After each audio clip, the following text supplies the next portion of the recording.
ta san tui lun baptism kiti hi nidang lai achun akum Pilhin ji mai ham a hilawa jong le nunga ul hanga kila theina ding hobung tha kon theina ding achumi tampi ina bol win an la Pathen lung se nin kum phabap ahung cheta in thudih in het do na pau he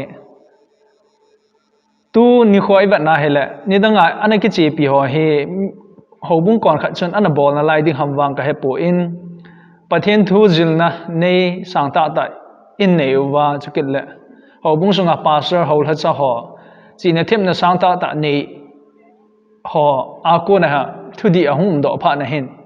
nidang lai chon na ho cho in le hla win thudih thut ta pa he in mu do thei ta win am ho zalin jong Pathen ni thang wa win he hichi ta san tui lut he koi ho chun Abol'A chukil le ipidinga hichi athupi na hamti he ki do da de ta kha cho hi in hichi he ikihil de win de sai ikidei sa win he ta san tui lut ki ti he Christian channel hong pi a choi ba na hele athwa thupi kha hi in nidang lai hobung ma so ho jong chun hichi ta san tui lut le pakai an jon ki ti he Pathen in Jesus Christa in seijuite henga thupi anane hobung in jong abol te dia thupi chi ni hi ti hi ana seijing ovin adi na jong omin hi chi ta san thei ta hi iwa na le Jesus Christa ama ta jing in jong asai na achun vanala to wa om sanga chon seijuite henga thupi anane ju iphiam ti a hile na ho che win lam wanoi gamtin han ki pana thupa he gal hang sam le win lang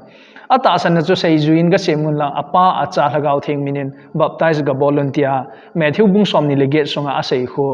thupe lien ta khat thupi ta khat he chi he akhang khanga hobung hon a hin chi piu khat hi ji in not thap the a hi po ne he chuta bonga chun Jesus Christa ama ta jing in zong baptize chan hi athupi na ena bat sawin hoya ki muam itial he ama hin khojing a jong chun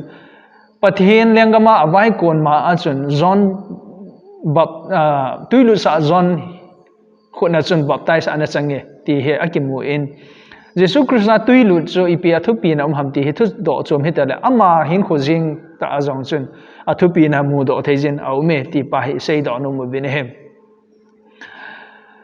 baptism hi koi ho chun ala ipi athupi na hamti hi thu do ni ta hi in thu do masa pe na ding a chun baptism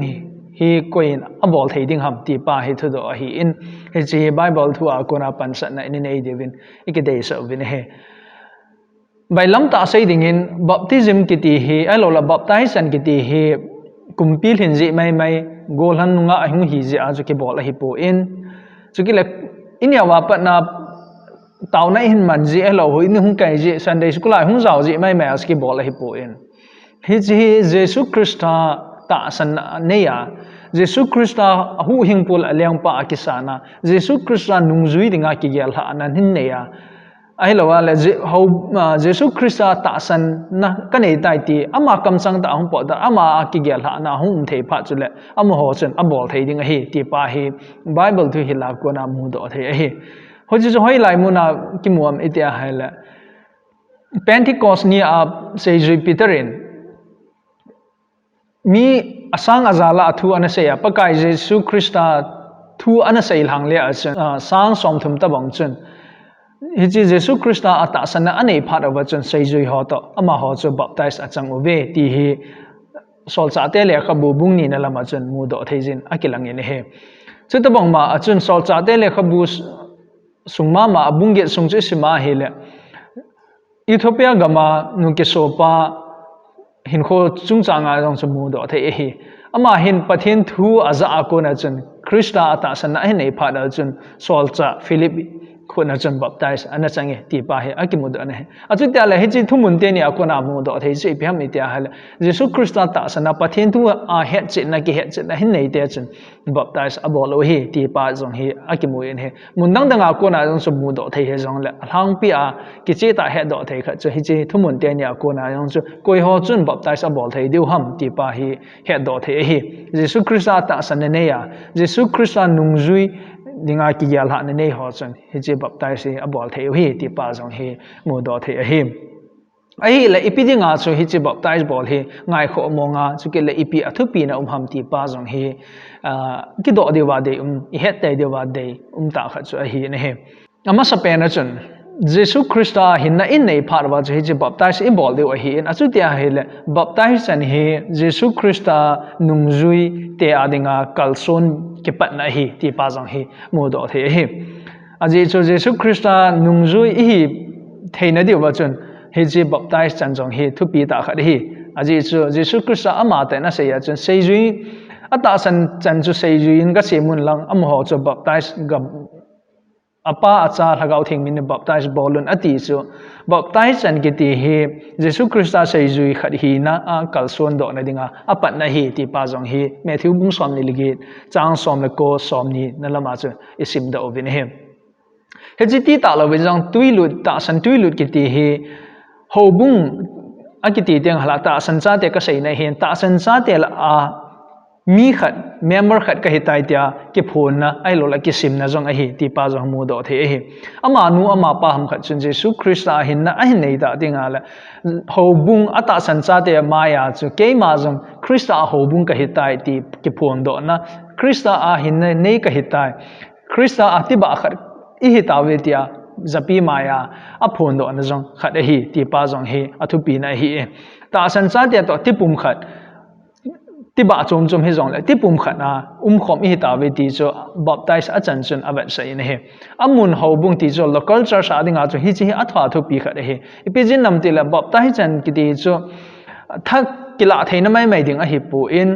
thakon theina mai ding cho a hi pu in hi chi sanga thu pi zo chi pi ham dal amun ho bunga i ta ti nga hele hi chi ho bung thani nu no ya ki pilu na ho bung thane na noya ka hitai tia vat sa na le kitip na khat jong a hi ti pa hi first Peter bung thum chang som ni le khat sunga chun akimu in he hi chi Jesus Christa in ape ho bung thane na noya chu ki pelu na hi chi ki pelu do chun Jesus Christa dinga thunun na jong avat sa ti pa hi akimu do in he chubana jong ta san tuilot ki ti he Jesus Christa to kimel hetna elo ale Jesus Christa to identify ta sa ti pum khana khom ka hitai ti ki hetna jong khat a hi ti hi mu do theijin au min he Paul in ana seina achun romi te henga rombung gop chang ni ana pana changa sung chi sima hele hi che bapta hi chan athu pi na chon na sata in ai lo la ki che tan ana sei do in he ama athia athokit banga cho hi ni kho khat ding la ta san cha te jong cho Jesus Christa banga thia thoki ding a hi ti pa jong hi asei do en isima hela hi chi thumun asei do na chu ipita akai ko ma mitia hela baptism a helo la baptize chan to hin akai ko min he hi ja chi na hela hi chi baptize chan u chu Jesus Christa hin na ka nei tai ti phon do na mai hela bin Jesus Christa banga ni khat le ke jong ka thi ke ding ama atho kit banga ke jong ni khating la ka thok ding hi ti va sa na ibol je hi in hi jong chun kinep na inei na la eveti aphon do na jong khat hi ja chu iwa na hela Bible thu hil hi isma hela akhang khanga in je pio hi je Pilhin je a baptize i chanu ham helwa la Sunday school intermediate na ko na Pilhinga hung kila alut de ji ham akum tam ji ham a helwa la min Abol'A ta athui ma cha lawa ta san na jong ima lawa ki mo pelu jing so adi theina ambe se point he wang phat ta in Bible thu ihet che ole a hilawal hola cha kita ta hola cha tam pi in nei phat ba chun koima be se chun he che hola cha ho jing ta in jong baptize chan ma sang wa thu hilna ima cha lovin abol nom be se ta bo ben tu lai in baptism inei dinga hela hacha kita ta hello hacha hethim Pathen thu lama het na nei ho chon amo hi counseling abol ovin ama la ama ki gel ha nei lo ho cho bol ngam lo jang ome ama ho cho pa rom ta hi ben hi ya cho bak dai chan ki ti hi ei ma ki gel ha angain Jesus Christa a hinadi ta nei ka hi hinam ka hi hilo ham ipidinga ka bol ham ipiza ka bol ham ti ho he ki do da thupi ta kha hi ja cho bak dai chan ki ti hi nang le ken igyal na sanga thupi zo a hi ja cho pakai Jesus Christa ama ta jengin leiset adal ha ko na sei ju te he na bol te dinga thupi anei cho hi in bol te ding hi zong le a bol di dan o min a bol lo na ji au me ti pa he isu min lo de bin ikitem o bin he